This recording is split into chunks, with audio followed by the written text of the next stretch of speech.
సుమన్ టీవీకి స్వాగతం. మనం చాణక్య నీతుల గురించి మాట్లాడుతున్నామండి. చాణక్యులు నీతి కథలు ప్రతిసారి చెప్తూనే ఉన్నాం. ఈసారి ఏం కథ అయితే చెప్పట్లేదు నేను. ఇది ఏంటంటే చిత్రమైన విషయం. మామూలుగా మనకు తెలుగులో భలే మంచి మంచి సామెతలు ఉన్నాయండి. నోరు మంచిదైతే ఊరు మంచిదవుతుందని చెప్తుంటారు పెద్దవాళ్ళు. నోరు మంచిదైతే ఊరు మంచిది ఎలా అవుతుంది అంటే, మనం చక్కగా మాట్లాడితే ఊళ్ళో ఉన్నవాళ్ళు, మన చుట్టుపక్కల ఉన్నవాళ్ళు, అయ్యో పాపం వీడు మృదుభాషి, వీడు మంచివాడు, చక్కగా మాట్లాడతాడు అని మనకి ఏదైనా ప్రమాదం వచ్చినప్పుడు మన వెనకాల నుంచుంటారని, నోరు మంచిది చేసుకోరా నాయన, అప్పుడే ఊరు వాళ్ళంతా నీతో మంచిగా ఉంటారు అని చెప్పేవాళ్ళు. ఒకవేళ దానికి మనం పెద్దగా వినలేదనుకోండి, తర్వాతకి ఇంకొక మంచి సామెత చెప్పారు. అదేం చెప్పారు? నోరా వీపుకి చేటు తేకే అని. అంటే అతిగా మాట్లాడేవంటే ఎప్పుడో నీ వీపు పగులుతుందిరా నాయన అని గట్టిగా కూడా చెప్పారు. ఈ మాటల్ని చాణక్యుల వారు బహుసుందరమైన సంస్కృత శ్లోకాల్లో చెప్పారండి. ఎంత బాగుందంటే శ్లోకం వినడానికి అత్యద్భుతంగా ఉంది. నాలుక చివరే లక్ష్మి ఉంటుందట, నాలుక చివరే బంధువులు ఉంటారు, నాలుక చివరే బంధనం కూడా ఉంటుంది, నాలుక చివరే మృత్యు ఉంటుంది. అంటే మన నాలుకతోటే మనం లక్ష్మీదేవిని అంటే సంపదను పొందగలుగుతాం. మన నాలుకతోటే మనకి మిత్రులు బంధువులు దొరుకుతారు. అదే నాలుకతోటి మనం బంధనాన్ని అంటే జైలు శిక్ష లాంటి దాన్ని, ఆ తర్వాత అదే నాలుకతోటి మృత్యువుని పొందుతామని చెప్పారు. అయితే ఈ వీరి తర్వాత చాణక్యుల కాలానికి తర్వాతనే అని అనుకోవాలి. భర్తృహరి సుభాషితాలలో కూడా ఇలాంటి మంచి మంచి శ్లోకాలు ఉన్నాయండి. సుభాషితాల్లో భర్తృహరి చెప్తాడు, మనిషికి ఏ వస్తువు అలంకారాన్ని ఇవ్వదు.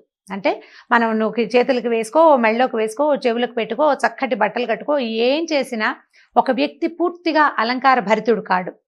ఎప్పుడు వాడు పూర్తిగా అలంకారం చేసుకున్నట్టు అవుతుందంటే, వాడికి చక్కని మాట ఉంటేనే, చక్కగా మాట్లాడితేనే వాడు పూర్తిగా అలంకారం చేసుకున్నట్టు. మిగిలిన అలంకారాలన్నీ వేస్ట్. ఈ కేవలం వాగ్భూషణమే మనుషులకి అందమైన అలంకారంగా ఉంటుందని భర్తృహరి కూడా చెప్పాడు. ఇలా పదే పదే పెద్దవాళ్ళు నొక్కి వక్కాణించిన తర్వాత మన వాళ్ళు ఎలా తెలుసుకున్నారంటే, దీన్ని వాడుకోవటం అంటే చాణక్య నీతులు వాడుకోవాలి కదండి. ఏదైనా నీతి వాక్యాలు మనం వాడుకోవటం కోసమే కదా మనకు చెప్పబడ్డాయి. కార్పొరేట్ ఆఫీసుల్లో, రిసెప్షన్స్లో, హోటల్స్లో, ఆ తర్వాత ఈ చాలా అంటే పెద్ద పెద్ద కంపెనీలు, చిన్న కంపెనీలు పెద్దవైనా అనుకోండి, వీటిలలో ఫ్రంట్ ఆఫీసుల్లో స్వీట్గా మాట్లాడే వాళ్ళనే పెట్టడం జరిగింది. కొంతకాలంగా మనం ఒక చిన్న స్కూల్కి వెళ్ళినా కూడా బయట ఒక అమ్మాయి కూర్చుని ఉంటుంది, ఒక చిన్న డెస్క్ వేసుకుని, ఏం కావాలండి, ఎవరు కావాలండి, ఏం చేస్తారండి, మీ పిల్లల్ని స్కూల్లో చేరుస్తారండి అని మృదువుగా మాట్లాడుతుంది. సరే, ప్రశ్నకి సమాధానం చెప్తుంది అనుకోండి. ఒకవేళ వచ్చిన వాడు ఇంత ఫీజు తీసుకున్నారు, మా పిల్లాడికి మార్కులు రాలేదు అని పోట్లాడినా కూడా అదే నవ్వు మొహంతో ఏం కావాలండి అని అడిగినట్టుగానే, అలాగండి, అయ్యో పాపం అండి, ప్రిన్సిపాల్స్తో మాట్లాడిస్తానండి అని ముద్దుగానే చెప్తుంది, స్వీట్గా. ఈ స్వీట్గా మాట్లాడితే అవతల వాళ్ళని ఐస్ చేయొచ్చు అనే సంగతిని మనకి చాణక్యుల వారే తెలియజేశారు. మామూలుగా వ్యాపార సూత్రాలన్నీ చాణక్యుడి దగ్గరే నేర్చుకున్నాం మనం. భారతదేశం అంతా కూడా ఎక్కడి నుంచి మొదలుపెట్టినా చివరికి చాణక్యుడి దగ్గర తేల్తాం. అంటే ఆఫీస్లో ఎలా ఉండాలి, బిజినెస్లో ఎలా ఉండాలి, ఎవరితోటి ఎలా మాట్లాడాలి, వీటన్నిటికీ మూల సూత్రము చాణక్యుడి దగ్గరే ఉంది. కార్పొరేట్ చాణక్య అనే ఒక బుక్లోనండి ఫ్రంట్ ఆఫీస్లో ఎవరిని పెట్టాలి, ఎలాంటి మృదుభాషిత్వం ఉన్న వాళ్ళని పెట్టాలి అనే దాని మీద ఒక ఫుల్ కాలం రాయబడి ఉంది. సో స్వీట్గా మాట్లాడితే మనకి జరగని పని అంటూ లేదు. ఈ చాణక్యులు తర్వాత ఇంకొక శ్లోకంలో చెప్పారు, నాలుకట పదునైన సంభాషణ ఇష్టంగా ఉంటుందట. ఎంత పదునుగా మాట్లాడాలో అనిపిస్తుంది. మనమైనా చూడండి, ఏదైనా చిన్న కోపం వస్తే నేను ముందు చెప్పాను అని చెప్పేయాలనిపిస్తుంది, అనాలనిపిస్తుంది మనకి.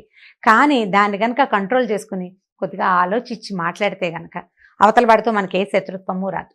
ఈ కటువైన మాటల మీద ఆసక్తి కలిగి ఉండే నాలుకని ఎప్పుడూ అదుపులో పెట్టుకోమని చెప్తాడు చాణక్యుడు. వాచాదారిద్ర్యం ఎందుకు, తీయగా మాట్లాడే మాటల్లో ఎందుకు దరిద్రం, మనకి చక్కగా మాట్లాడితే సరిపోతుంది.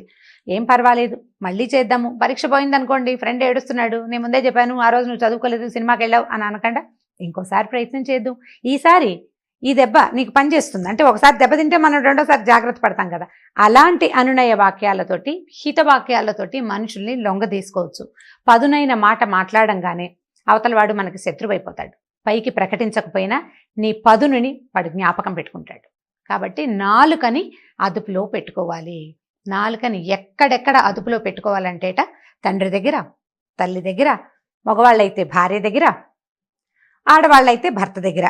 ఈ 4 కాకుండా విద్యాలయాల్లో, తర్వాత ఆసుపత్రుల్లో, కార్యాలయాల్లో, అక్కడి నుంచి మనం ఏదైనా సమాచారం తెలుసుకోవాల్సిన శాఖల యందు కూడా మృదు భాషిత్వము బాగా పనిచేస్తుందని, ఒకవేళ నీకు లోపల కోపం ఉన్నప్పటికీ దాన్ని ప్రకటించకుండా మాట్లాడే ప్రయత్నం చేయమని చాణక్యులు చెప్పారు. సో దీన్ని గనక పాటిస్తే మనం ఎప్పుడూ ఎవరికి శత్రువులు అవ్వం. మనకి కూడా ఎప్పుడూ ఎవడు శత్రువుగా ఉండడు.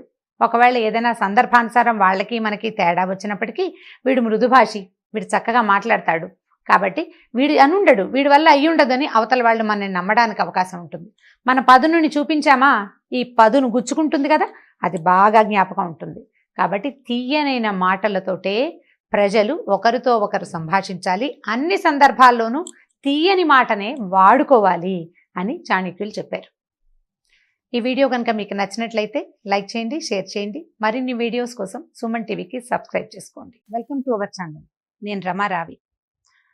ఓ ఇద్దరు ఫ్రెండ్స్ కలిసి కూర్చుని మాట్లాడుకుంటుంటే జనరల్గా ఏం టాపిక్స్ మాట్లాడతాం మనం? ఆఫీస్లో ఎలా ఉంది, లేదా ఈ చీర ఎక్కడ కొన్నావు, మీ ఆయన ఎలా ఉన్నారు, మీ పిల్లలు ఎలా ఉన్నారు, మా పిల్లల ఇబ్బందులు, పిల్లలతో ఉన్న ఇబ్బందులు, భర్తలతో ఉన్న ఇబ్బందులు, తర్వాత బట్టలు కొనుక్కోటాలు, లేదా కొత్తగా వెళ్లాల్సిన ప్లేసులు, చూడదలుచుకున్న ప్రదేశాలు, ప్రయాణానికి వెళ్తుంటే చుట్టాలు అడ్డం వచ్చారు, ఇలాంటివి మాట్లాడుకున్న తర్వాత ఇవన్నీ మన సొంత విషయాలు కదా.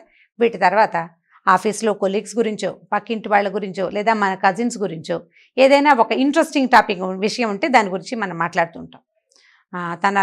తను ఇలా చేసింది, తను భలే కొనేసుకుంటోంది, లేదా తను ఎవరితోటో ఎక్కడో వెళ్తోంది అని ఇలాంటి మాటలు మాట్లాడతాం. అయితే ఈ మాటలు మనం ఇద్దరం మాట్లాడుకున్నప్పుడు చాలా బాగుంటుంది. ఇప్పుడు మన ఇద్దరం మాట్లాడుకున్నాక ఈ ఇద్దరు కలిసి ఇద్దరు వేరు వ్యక్తులకు చెప్పారనుకోండి, అదేదో సినిమాలో చిరంజీవి గారు చెప్పినట్టుగా ఒక చోట నుంచి ఇంకో చోటకి ఓ వ్యక్తి ముగ్గురు వ్యక్తులకు చెప్పాలి, ఆ ముగ్గురు మరో ముగ్గురికి చొప్పున ఇలా వరుసగా వెళ్ళి ఈ చైన్ ఎక్కడ ఎండ్ అవుతుంది? మొదట ఆ అమ్మాయి బైక్ వేసుకుని తిరుగుతుంది దగ్గర స్టార్ట్ అయ్యి, చివరి ఆ అమ్మాయి చాలా చెడ్డ పని చేసింది దగ్గర ఎండ్ అవుతుంది. మనం మొదలుపెట్టింది ఎక్కడ? అమ్మాయి బైక్ మీద తిరిగేస్తుంది ఇష్టారాజ్యంగా. ఇక్కడి నుంచి మొదలుపెట్టి చివరికి దాని ఇష్టారాజ్యపు జీవితం ఏదో వేరే చెడ్డ పనిగా పరిణమిస్తుంది. నోటి నుంచి నోటికి మారేసరికల్లా సెంటెన్సెస్ మారిపోతాయి. కొన్ని స్వకపోల కల్పితాలు ఉంటాయి, అంటే మన నోట్లో పుట్టినవి కూడా జరుగుతుంటాయి. ఆ నోరు ఫ్రెండ్దే అవ్వక్కర్లా, అప్పుడప్పుడు మనది కూడా అవుతుంది. ఊరికే సాచివేతగా మాట్లాడతాం, ఎవరి గురించో అయ్యేసరికల్లా మనకి నోరు సులువుగా వెళ్ళిపోతుంది. అది మన మ్యాటర్ అయితే కొంచెం జాగ్రత్తగా చెప్తాం, కానీ ఎవరి గురించి అయినా చెప్పేటప్పుడు మనకి జాగ్రత్త ఎందుకు ఉంటుంది? జాగ్రత్త ఉండదు. అయితే ఇలా మాట్లాడే సందర్భాల్లో స్నేహాలు పోతాయి, కుటుంబాలు పాడవుతాయి, ఆఫీస్లో ఒక బ్యాడ్ అట్మాస్ఫియర్ ఏర్పడుతుంది, కుటుంబాల్లో కూడా బ్యాడ్ అట్మాస్ఫియరే ఉంటుంది. సో దీన్ని కంట్రోల్ చేయాలి. ఎలా కంట్రోల్ చేయాలి అంటే, మొదట నోటికి, ఆ తర్వాత చెవులకి, రెండిటికి తాళం వేయాలి. నాలుగుకి పదును తగ్గించుకోవాలి, చెవికి మంచి షటర్ డోర్ లాంటిది పెట్టుకోవాలి. దీని మీద ఒక ఇంట్రెస్టింగ్ కథ ఉందండి. శ్రీపాద సుబ్రహ్మణ్య శాస్త్రి గారని ఒక పాతకాలంలో ఒక మంచి రైటర్ ఉండేవారు. 1960s దాకా రాసినట్టున్నారు. అయితే ఈ సుబ్రహ్మణ్య శాస్త్రి గారు ఒక రాజుగారు, ఒక జమీందార్ గారి గురించి ఒక కథ రాశారు. అంటే నా ఫేవరెట్ స్టోరీ రైటర్. కథ పెద్దదే, చిన్నగా సింపుల్గా చెప్తాను చూడండి. ఒక జమీందార్ దగ్గర ఒక 5-6 గుమాస్తాలు ఉండేవారు. గుమాస్తాలు ఉంటే ఈ పెద్ద గుమాస్తా మీద చిన్న గుమాస్తాలందరూ వెళ్ళి రాణిగారికి ఏదో చెప్పేవారు. ఆయన ఎలా చేస్తున్నాడంటే అలా చేస్తున్నాడంటే ఒక నెల తర్వాత పెద్ద గుమాస్తాన్ని తీసేసేవారు, రెండో వాడు పెద్దవాడు అయ్యేవాడు అనమాట. తర్వాత కొన్నాళ్ళు అయిన తర్వాత ఈ రెండో వాడి మీద మిగిలిన వాళ్ళు వెళ్ళి చెప్తారు. అప్పుడు రెండో వాడిని తీసేసి మూడో వాడు గుమాస్తా అవుతాడు. ఈ 6-7 గుమాస్తాల్లో చిట్ట చివరి వాడు బహుగట్టివాడు, పొట్టివాడే కానీ వాడిని మేనేజర్ని చేశారట. ఇక వాడి మీద మిగిలిన వాళ్ళంతా ఎన్ని రకాలో రాజుగారికి, రాణిగారికి, అంటే జమీందార్ గారికి, వారి భార్య గారికి బోలెడని చెప్పారు. ఆయనకి ఏం చేయాలో తెలియలా. ఈ ఉన్న గుమాస్తాలందరినీ తీసేస్తుంటే ప్రతిసారి ఏ కొత్త వాడిని పెడతాం? వీడు చూస్తే ఉద్దండ పిండలాగా ఉన్నాడు, కొన్ని పనులు బాగా చేస్తున్నాడు, కానీ మిగిలిన గుమాస్తాలకి కొంచెం ఇబ్బంది కలగజేస్తున్నాడు. ఏం చేయాలని ఆలోచించి ఓ రోజు సాయంకాలం అతని దగ్గరికి వచ్చారట. వస్తే ఆయన సాయంకాలం 6 అయ్యేసరికి తాళాలు వేసుకుని వెళ్ళిపోయేవాడు. ఆఫీస్ని చాలా గట్టిగా మేనేజ్ చేశాడు. అంటే ఇతను స్ట్రైట్గా ఉండటం వల్ల మిగిలిన వాళ్ళకి కొన్ని ఇబ్బందులు వస్తున్నాయి అన్నమాట. సరే, ఈయన పావు తక్కువ వారికి రాజావారు అతని దగ్గరికి వెళ్ళారు. వెళ్ళి ఒక 5 నిమిషాలు నుంచున్నారు. అతనేమో నిశ్చలంగా చకచక తన బ్యాగులు గీగులు సర్దేసుకుంటున్నాడు, సామాన్లు సర్దేస్తున్నాడు, అన్నిటికీ తాళాలు వేస్తున్నాడు. బాగా ఆలోచించారు రాజావారు. ఎలా అడగాలో అర్థం కాలేదు. సరే, ఒక వాక్యంలో వీడిని ప్రశ్నిద్దామని, కామన్నా కాసుకెళ్ళి చెప్పేవాళ్ళని ఏం చేయాలో అని అడిగారు. అంటే ఏంటంటే చెవులు నింపేవాళ్ళని, చెడ్డ మాటలు, ఇక్కడ ఇతని మీద వేరే మాటలు పుట్టించేవాడిని ఏం చేయాలి? కాసికలు అంటే ఇలా చెడ్డ మాటలు. ఇది పాత భాష కదా, 60కి ముందు రాయబడిన భాష. ఈ కామన్న సింపుల్గా ఏం చెప్పాడంటే, ఏముంది బాబు, వినేవాడి చెవులు తెగ్గొస్తే సరి అని చెప్పాడు. ఇప్పుడు ఏం చేయాలి రాజావారు? నోరు మూసుకుని వెళ్ళిపోయారు. కథ చాలా బ్రైట్గా చాలా బాగుంటుందండి, ఎవరికైనా దొరికితే చదవండి. అయితే ఇప్పుడు ఏం చెప్తున్నారంటే, చెడ్డ మాట చెప్పేవాడికంటే, చెప్పే వాళ్ళకంటే వినేవాళ్ళు వేస్ట్ ఫెలోస్. వినేవాడు సరైన వాడు కాదు, వినకూడదు, వినిపించుకోకూడదు. కాబట్టి గాసిప్స్ని వినకండి, వాటిని పెంపొందించకండి. ఒకవేళ మీరు విన్నారనుకోండి, చెవి తన పని తను చేస్తుందండి. మన శరీర అవయవాలన్నీ వాటి పని అవి చేస్తాయి కదా, అలాగే ఈ చెవి ఏం చేస్తుంది, తను విన్న విషయాన్ని ఒక మాదిరిగా ఫిల్టర్ చేసి బ్రెయిన్లో నిక్షిప్తం చేసి పెడుతుంది. సందర్భం వచ్చి ఆ వర్డ్ వచ్చినప్పుడు నువ్వు విన్నావు కదా, దీన్ని బయటికి తోసేయమని నాలికని ప్రేరేపిస్తుంది. నాలిక వదిలేస్తుంది బయటికి. అప్పుడు నాలిక దాని సొంత పని దానికి వచ్చు కదా, ఆ వచ్చిన ప్రకారం ఒక 2 ఎక్స్ట్రా సెంటెన్సెస్ని యాడ్ చేస్తుంది. ఇప్పుడు ఇంకోటి చెవి కనుక ఈ సెంటెన్సెస్ని విందనుకోండి, అప్పుడు కూడా వాడి చెవి మాత్రం ఊరుకుంటుందా? మన చెవి పని చేస్తే ఆ పక్క వాళ్ళ చెవి ఎందుకు ఊరుకుంటుంది? దాని పని అది చేస్తుంది. మళ్ళీ వాళ్ళ నాలుక కూడా దాని పని అది చేస్తుంది. కాబట్టి ఈ చెవులు నింపే ప్రోగ్రాంలోకి వెళ్ళకండి. ఎప్పుడైతే చెవిని కట్టేసుకుంటామో అప్పుడు మనకి నాలుక కూడా కట్టుబడి ఉంటుంది, కంట్రోల్లో ఉంటుంది. హుందా అయిన ప్రవర్తన మీ సొంతం అవుతుంది. ఎక్కువ మాట్లాడద్దు, ఎక్కువ వినద్దు. ఒకవేళ విన్నా దాన్ని బాగా ఫిల్టర్ చేయటాన్ని ప్రాక్టీస్ చేయండి. ఇంత జరిగి ఉండదు, వీళ్ళు ఇది చెప్తున్నారు కానీ ఇలాంటిది ఏదో 1-2 ముక్కలు జరుగుంటాయి అని కనుక మీరు బ్రెయిన్కి ఫీడ్ చేశారంటే, అంటే మీరు నమ్మకండా ఉంటే అన్నమాట. అప్పుడు మీ చెవులు ప్రేరేపించవు బ్రెయిన్ని, నువ్వు విన్నావు ఇది చెప్పు అని చెప్పవు. అప్పుడు నాలుక కూడా మామూలుగా పనిచేస్తుంది, దాని గురించి ఏం పెద్ద పట్టించుకోదు. కాబట్టి చెవులని ఎలా ప్రేరేపించాలి, అవి అక్కడి నుంచి బ్రెయిన్లోకి ఎలా వెళ్ళాలి, అక్కడి నుంచి నాలుక మీదకి ఎలా రావాలి అనేది కనుక వన్స్ ప్రాక్టీస్ చేస్తే మన తాలూకు జనరల్ హ్యూమన్ డీలింగ్స్ చాలా ఎక్సలెంట్గా ఉంటాయండి, చాలా అద్భుతంగా ఉంటుంది. ఒకసారి ప్రాక్టీస్ చేసి చూడండి. దీని మీద వినద్దు, విన్నదాన్ని ఫిల్టర్ చేయండి. ఫిల్టర్ చేసిన తర్వాత దాన్ని పూర్తిగా నమ్మాలా వద్దా అని డిసైడ్ చేసుకోండి. ఆ తర్వాతే మాట్లాడండి. ఇది మన లైఫ్కి ఎంత మటుకు ఉపయోగపడుతుంది అనేది మీలో మీరే కనుక ఎవరికి వాళ్ళు, స్త్రీ పురుషులు అందరూ, ఆడవాళ్ళు మగవాళ్ళు కూడా ఆలోచించుకుంటే మీ తరహా కొంత మారుతుంది, మన పర్సనాలిటీ మారిపోతుంది. దానివల్ల మన పిల్లలు, మన చుట్టుపక్కల ఉండే ప్రపంచం కూడా మారటానికి అవకాశం ఉంది. సో ఒక హెల్దీ వాతావరణాన్ని సృష్టించుకోవాలంటే మొదట చెవులు, ఆ తర్వాత నాలుకని బంధించడాన్ని ప్రాక్టీస్ చేయండి. ఈ వీడియో కనుక మీకు నచ్చినట్లయితే లైక్ చేయండి, షేర్ చేయండి. మరిన్ని వీడియోస్ కోసం సుమన్ టీవీ లైవ్కి సబ్స్క్రైబ్ చేసుకోండి. Welcome to our channel. నేను రమారావి. జీవితంలో మనం అనుకున్నది సాధించలేకపోతున్నాం, ఏదో ఒక గోల్ పెట్టుకున్నాం, దాన్ని రీచ్ అవ్వలేకపోతున్నాం, అనుకున్నది ఏది కుదరటం లేదు. దాని పర్యవసానం ఏమవుతుంది, మనం నిరాశ నిస్పృహలకి లోనవుతూ ఉంటాం, దిగులు పడతాం, స్నేహ సంబంధాలు చెడగొట్టుకుంటాం, ఫ్యామిలీతో సంబంధ బాంధవ్యాలు తగ్గిపోతాయి, వాళ్ళు ఎవరో హెల్ప్ చేయట్లేదు, సపోర్ట్ చేయట్లేదు అలా అనిపిస్తుంది. ప్రతి వాళ్ళు మన మీదే కక్ష కట్టారనే భావన కూడా కలుగుతూ ఉంటుంది. ఇంకొకసారి అయితే ఒక్కొక్కసారి మనకి ప్రపంచమే మనకి ఎదురు తిరిగిందని కూడా అనిపిస్తుంది. దీనికి కారణం ఏమిటి, ఎందుకు మనం సక్సెస్ అవ్వలేకపోతాం? సక్సెస్ కాలేకపోవడానికి చాలా కారణాలు ఉంటాయండి. మనం జీవితంలో సక్సెస్ కాలేకపోవడానికి చాలా కారణాలు ఉంటాయి. ప్రొఫెషనల్గా సక్సెస్ కాలేకపోవటం, లేదా ఏదో వ్యాపారంలో బిజినెస్ అభివృద్ధి కాలేదు, వాటన్నిటికీ కూడా ఇలాంటివి ఏ వ్యవహారమైనా మన ఒకళ్ళతోటి కాదు. లైఫ్లో సక్సెస్ అవ్వాలంటే మన చుట్టూతా ఉన్న వాళ్ళంతా మనని సపోర్ట్ చేయాలి. బిజినెస్లో సపోర్ట్ చేయాలంటే మనం తీసుకున్న బిజినెస్ ఐడియా, దానికి ఉన్న సర్కమ్స్టెన్సెస్, దానికి మనకు దొరికినటువంటి వనరులు అవన్నీ సపోర్ట్ చేయాలి, ప్లస్ మార్కెట్ కూడా. ప్రొఫెషనల్గా సక్సెస్ అవ్వాలంటే ముందు మన దగ్గర కొంత కంటెంట్ ఉండాలి, అంటే మనలో కూడా ఒక విషయం ఉండాలి, చుట్టుపక్కల వాళ్ళు కూడా ఎంతో కొంత హెల్ప్ చేయాలి. ఇప్పుడు మనం గనక సజావుగా ఉంటే, అంటే సరైన ప్లానింగ్, సరైన ఫోకస్, మనం ఏది చేయగలమో ఆ ఎబిలిటీని సరిగ్గా బయటికి చూపించగలిగే విషయం కనుక మన దగ్గర ఉంటే మిగిలినవి ఎంతో కొంత హెల్ప్ చేస్తాయి. అలా కాకుండా మనం ఒక బిజినెస్ను లేదా ఒక ప్రొఫెషన్ను సెలెక్ట్ చేసుకుని అది మన శక్తికి మించిన వ్యవహారం అయినప్పుడు, లేదా అదొక విషయము మన దగ్గర ఇంకో విషయం ఉన్నప్పుడు మనం సక్సెస్ కాలేకపోతాం. చాలా ప్రయత్నం చేస్తాం, ఎంత ట్రై చేసినా దాన్ని మీట్ అవ్వటం కష్టం అవుతుంది.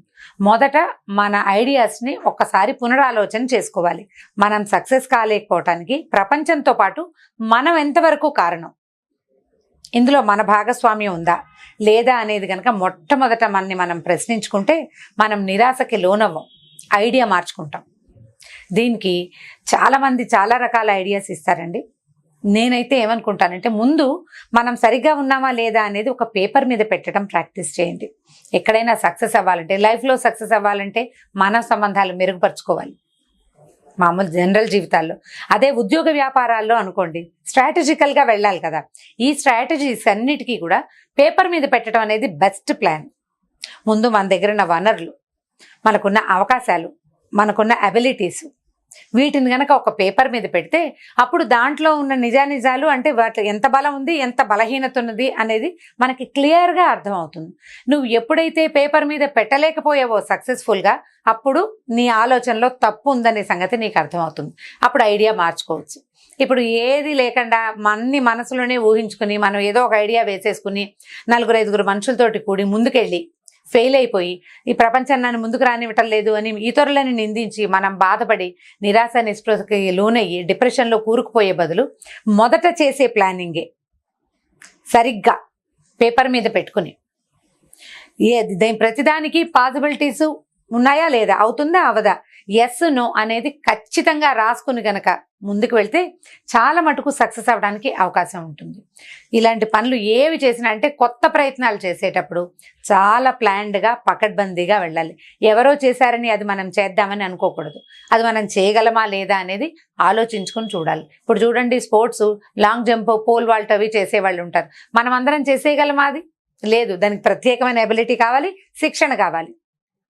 బిజినెస్లు కూడా అంతే. పెద్ద బిజినెస్ వాళ్ళు ఎవరో చేశారని మనం ఎలా చేస్తాం? మనకి అందుబాటులో ఉన్నది, మనకు అవకాశం ఉన్నది, మనకు అవగాహన ఉన్నది చూసుకోవాలి. ఇతరులను చూసి నాకు అర్థమైపోయింది అనే ఆలోచనతోటి దిగద్దు. దిగినప్పుడు మనం ఇబ్బంది పడతాం. ఒకవేళ ఒకసారి ఇబ్బంది పడ్డాం అనుకుందాం, 1-2 టైమ్స్ ఫెయిల్ అయ్యాం, ఏం పర్వాలేదు. జీవితం చాలా పెద్దది, ప్రపంచం మరీ పెద్దది. కొత్త అవకాశాన్ని మళ్ళీ వెతకటానికి ప్లాన్డ్గా బయలుదేరండి. నిరాశ నిస్పృహలకి లోనవ్వద్దు, వాటిని పక్కకు తీసేయండి. మిమ్మల్ని వెనక్కి లాగే ప్రధానమైన కారణాలు, ఒకటి నిరాశ, రెండోది నిస్పృహ. నాకెవరు హెల్ప్ చేయట్లేదు, నా వల్ల ఏది కావటం లేదు, ఈ రెండు అనుకోవద్దు. నాకెవరు హెల్ప్ ఒక్కర్లేదు, నేనేం చేయగలుగుతానో అదే చేస్తాను అనే ఒక మంచి ఆలోచనతోటి, సరైన పక్కా ప్లానింగ్ తోటి జీవితాన్ని ముందుకు తీసుకెళ్ళండి. అప్పుడు ఆటోమేటిక్గా సక్సెస్ మీ సొంతం అవుతుంది. పెద్ద సక్సెస్ రాకపోయినా పర్వాలేదు, చిన్న చిన్న సక్సెస్ల నుంచి మెల్లిగా ముందుకెళ్ళండి. చిన్న విషయాల్లో సక్సెస్ అవ్వండి. ఒక 10 చిన్న విషయాలు కలిస్తే ఆటోమేటిక్గా నా 10 చినుకులు కలిసి పెద్దవానైనట్టుగా జీవితం పెద్దదవుతుంది. దాని పట్ల ఆశావాహ దృక్పథంతో ఉంటే కనుక సులువుగా మీరు జీవితాన్ని జయించగలుగుతారు. ఈ వీడియో కనుక మీకు నచ్చినట్లయితే లైక్ చేయండి, షేర్ చేయండి. మరిన్ని వీడియోస్ కోసం మా ఛానల్కి సబ్స్క్రైబ్ చేసుకోండి. Welcome to our channel. నేను రమారావి. జీవితం చాలా ఛాలెంజెస్తో కూడుకున్నదండి కదా. మనం పుట్టినప్పుడు ఏదో మనకి ఏమీ తెలియదు, ఏదో పెరుగుతూ ఉంటాం. అమ్మలు పెంచేస్తారు, నాన్నలు చూసేస్తారు. కొంచెం వయసు పెరిగాక, అంటే ఒక 5-6 ఏళ్ళు వచ్చాక, పాత రోజుల్లో అయితే 5 ఏళ్ళు వచ్చాక స్కూళ్ళు, ఇప్పుడు 2 ఏళ్లకు, లేకపోతే ఉద్యోగస్తులైన పేరెంట్స్ తాలూకు పిల్లలైతే 5-6 నెలలకే వాళ్ళ లైఫ్లో ఛాలెంజెస్ మొదలైపోతాయి. అంటే ఇక్కడ అడ్జస్ట్ అవ్వగలమా లేదా అనేది ఒక ఛాలెంజ్, సాయంకాలం వరకు ఏడుస్తూ ఉండగలమా లేదా అనేది పిల్లల ఛాలెంజ్. కొంచెం పెద్దయ్యాక స్కూళ్ళు, ఆ తర్వాత ఏమో కాలేజీలు, తర్వాత ఉద్యోగాలు, జీవితం మొత్తం ఎప్పుడు ఏదో ఒక పరుగు పందెము, ఏదో ఒక పోటీతోటే నడుస్తూ ఉంటుంది. అయితే ఈ ఫుల్ ఆఫ్ ఛాలెంజెస్తో నిండి ఉండేటువంటి జీవితం అప్పుడప్పుడు ఒక స్టాగ్నేషన్ వస్తుంటుంది. అంటే ఈ ఛాలెంజ్ రోజువారీ ఛాలెంజ్ అయిపోతుంది కదా. టైంకి మనం ఆఫీస్కి చేరగలమా, టైంకి కాలేజ్కి చేరగలమా లేదా, లేదా సాయంకాలం టైం ఇంటికి చేరగలమా, పిల్లలు వచ్చే లోపల సరిగా వచ్చేయగలమా, ఇవన్నీ మన రెగ్యులర్ ఛాలెంజెస్ కదా. అయితే ఈ రెగ్యులర్ ఛాలెంజ్ని బీట్ చేయడం సహజంగా న్యాచురల్గా జరిగిపోయేది. అయితే ప్రత్యేకమైన ఛాలెంజెస్ తీసుకోవటం ఎట్లా? ప్రత్యేకమైన ఛాలెంజ్ అంటే చిరంజీవి గారి లాగా 100 రూపాయలు తీసుకెళ్ళి 5 లక్షలు చేయటం అని కాదు. మనం చేయలేము అని అనుకునే పనులని చెయ్యడానికి ప్రయత్నం చేస్తూ ఉంటే మన జీవితం యాక్టివ్గా అవుతుందండి. అంటే జీవితాన్ని యాక్టివ్గా ఉంచుకోవటం అవసరమే కదా. ఇదివరకట్లాగా మనం గుంపులో ఉండటం లేదు, ఒక్కొక్కళ్ళము, ఇద్దరిద్దరము, ముగ్గురమే ఉంటున్నాం. సో 1, 2, 3 ఉండేటప్పుడు ఏదో ఒక టఫ్ టాస్క్ ఉండి దాని మీద పనిచేస్తుంటే కొంచెము బోర్డమ్ తగ్గుతుంది, ధైర్యంగా ఉంటుంది, యాక్టివ్గా ఉంటాం. సో రెగ్యులర్ ఛాలెంజెస్ ఎట్లా తీసుకోవాలి? మనం పొద్దున్నే లేవలేం, కొంచెం లేటుగా లేస్తాం. ప్రయత్నపూర్వకంగా 6ంటికి నేను లేవగలనా లేదా అనేది ఒక ఛాలెంజ్. ఇది మనకు ఉపయోగపడుతుంది కదా. ఒకవేళ మనం 6ంటికే లేస్తే ఇంకొక అరగంట టైం మిగులుతుంది. యోగా చేసుకోవచ్చు, ఎక్సర్సైజ్ చేసుకోవచ్చు, వాకింగ్ చేయొచ్చు, అలవాటు ఉన్న వాళ్ళు ఆయిల్ పుల్లింగ్ కంఫర్టబుల్గా చేసుకోవచ్చు. సో ఇలాంటివి ఏదైనా చేయొచ్చు. ఇలాంటి ఛాలెంజెస్ని తీసుకోవడానికి ప్రయత్నం చేయండి. అన్ని ఏజ్ల వాళ్ళకి పనికొస్తుందండి ఇది. మనం ఏవేవి చేయలేము అనే దాన్ని ముందు ఒక లిస్ట్ క్రియేట్ చేద్దాం. ఎలా, నేను లేట్గా లేవటము, అర్లీగా స్నానం చేయటము, లేట్గా అంటే అర్లీగా లేవడము, అర్లీగా స్నానం చేయటము, అల్మర్లో బట్టలు కదలకుండా జాగ్రత్తగా ఒక డ్రెస్ని బయటికి తీసుకోవటము, సాయంకాలం మడిచిన బట్టల్ని ఇమీడియట్గా సర్దేయటము, ఇలాంటివి. అవి తేలిగ్గా మనం చేయగలిగేవే, రోజు మనం చేయడానికి బద్ధకించేవి. సో ఈ బద్ధకాలని బీట్ చేయడానికి ఒక్కొక్క ఛాలెంజ్ పెట్టుకోవటం. నేనైతే ఎవ్రీ ఇయర్ జనవరి 1 అందరూ పండగ చేసుకుంటారు. మన పండగ అయితే ఏదో లేని పార్టీస్ చేసుకుంటాం కదా. ఏదో చిన్న పొన్న పార్టీలు, నలుగురం కలిసి ఏదో చోట ఎంజాయ్ చేస్తాం, టీవీ చూస్తాం, కబుర్లు చెప్పుకుంటాం. ఓపుకున్న వాళ్ళు అంటే సరదా ఉన్న వాళ్ళు కేకులు అవి కట్ చేస్తారు. మిగిలిన వాళ్ళు రకరకాల పెద్ద రకపు సరదాలు ఉండేవాళ్ళు వాళ్ళ సరదా వాళ్ళు పడతారనుకోండి. నేను every year new year resolution ఏదో ఒకటి పెట్టుకుంటూ ఉంటాను. అందరినీ అడుగుతాను, ఏరా ఏంటి ఈసారి న్యూ ఇయర్ రిజల్యూషన్ ఏం తీసుకున్నారు అని. అయితే కొంతమంది చెప్తారు, కొంతమంది ఏమో 1 నెల చేసాం తర్వాత చేయలేకపోయామని చెప్తారు. నేను మ్యాక్సిమం చేయడానికి ట్రై చేస్తానండి. ప్రతిసారి సక్సెస్ అవుతానంటే 80% కనీసం అంత మటుకైనా అవుతాం కదా. సో ఈ ఎవ్రీ ఇయర్ తీసుకునే ఛాలెంజెస్ని ఎవ్రీ మంత్కి ఒక ఛాలెంజ్ చొప్పున తీసుకోవచ్చు. అది కూడా మంచి ప్లాన్ చూడండి. ఈ నెలలో ఇప్పుడు మార్చ్ కదా, సో ఏప్రిల్ 1 అనుకుందాం. ఏప్రిల్ 1న మనం రెగ్యులర్గా చేయలేకపోయి ఇది చేయట్లేదు, దానివల్ల మనకు ఇబ్బంది అవుతుంది అని అనుకుంటున్న లిస్టులో నుంచి ఒక పనిని పైకి తీయండి. ఏప్రిల్ అంతా ట్రై చేయండి దాన్ని చేయటం కోసం. ఏప్రిల్ అయిపోయాక మే 1 వస్తుంది, అప్పుడు ఇంకొక కొత్త తీయండి. ఇప్పుడు ఇది తీసిన దాన్ని వదిలేయాలా అంటే వదిలేయకూడదండి. మామూలుగా ఏ పనినైనా మనం 21 సార్లు చేస్తే అది మనకి హ్యాబిట్ అయిపోతుందట. మన బ్రెయిన్ దానికి అలవాటు పడుతుంది. ఇది సైన్స్ ప్రూవ్ చేసిన విషయమే. సో ఈ ఏప్రిల్ నెలంతా బలవంతంగా అయినా ఆ పనిని కనుక రెగ్యులర్గా చేయడానికి ట్రై చేస్తే తర్వాత కనీసం 70% మనం ఆ పని చేయడానికి అలవాటు పడతాం. సో మన రెగ్యులర్ జీవితంలో కొంత క్రమశిక్షణ ఏర్పడుతుంది. సో క్రమశిక్షణ కావాలి అంటే మనకి ఛాలెంజెస్ కావాలి. ఏ ఛాలెంజ్ని ఎవరెవరు తీసుకోగలుగుతారో ఆలోచించి చూడండి. అంటే కొంతమంది ఉంటారు, అంటే నేను కూడా ఆ బంగారు తల్లుల లిస్టులో లేననుకోండి, చక్కగా ఒకటే టైంకి లేవటం, అర్లీగా బాగా 4 o'clockకే లేచేసేయటం, 4-5 రకాల పనులు చేసేయటం, తొందరగా స్నానం చేసేయటం, పొద్దున్నే పూజ చేసేసుకోవటం, ఇవన్నీ చేయగలిగే వాళ్ళకు కూడా కొన్ని చేయలేని టాస్కులు ఉంటాయి. నిద్రలేవడం టఫ్ టాస్క్ కొంతమందికి, తర్వాత పనులేవో టఫ్ టాస్కులు లేకుండా ఎట్లా ఉంటారు, అందరం మనుషులమే కదా. సో అంత చక్కటి బంగారు తల్లులు కూడా ఫలానా పని మేము ఇది టఫ్ టాస్క్, ఇది చేయటానికి ట్రై చేస్తాము అని కనుక ప్రయత్నం చేస్తే జీవితం లైవ్లీగా ఉంటుందండి, చాలా సరదాగా ఉంటుంది. అంటే మొదటి పెట్టిన రోజునే చెప్పబోకండి, 2వ రోజున మీరు చేయకపోతే మిగిలిన వాళ్ళు మిమ్మల్ని ఎక్కిరించే అవకాశం ఉంటుంది. కాబట్టి ఒక 10 రోజులు కనుక చేసి అప్పుడు 11వ రోజున నేను 10 days నుంచి చేస్తున్నాను అని మీ ఫ్రెండ్స్కి కానీ ఇంట్లో వాళ్ళకి కానీ చెప్పండి. మొదటి రోజున చెప్పారా, 2వ రోజునే మనం అపహాస్యం పాలైపోతాము. జనాలందరి దృష్టి మన మీదే ఉండటం వల్ల మనం ఆ పని సరిగ్గా చేయలేకపోతాం కూడా. కాబట్టి టఫ్ టాస్కుల్ని, మనం అసలు చేయలేని విషయాల్ని ఛాలెంజెస్గా తీసుకుని చేయడానికి ట్రై చేయండి. ఇందులో భాగం అండి, నేను ఇంతకుముందు చెప్పిన విషయమే, ఒకే మగ్గి నీళ్ళతోటి మొహం కడుక్కోవటం మన వల్ల అవుతుందా లేదా అదొకటి చూడొచ్చు.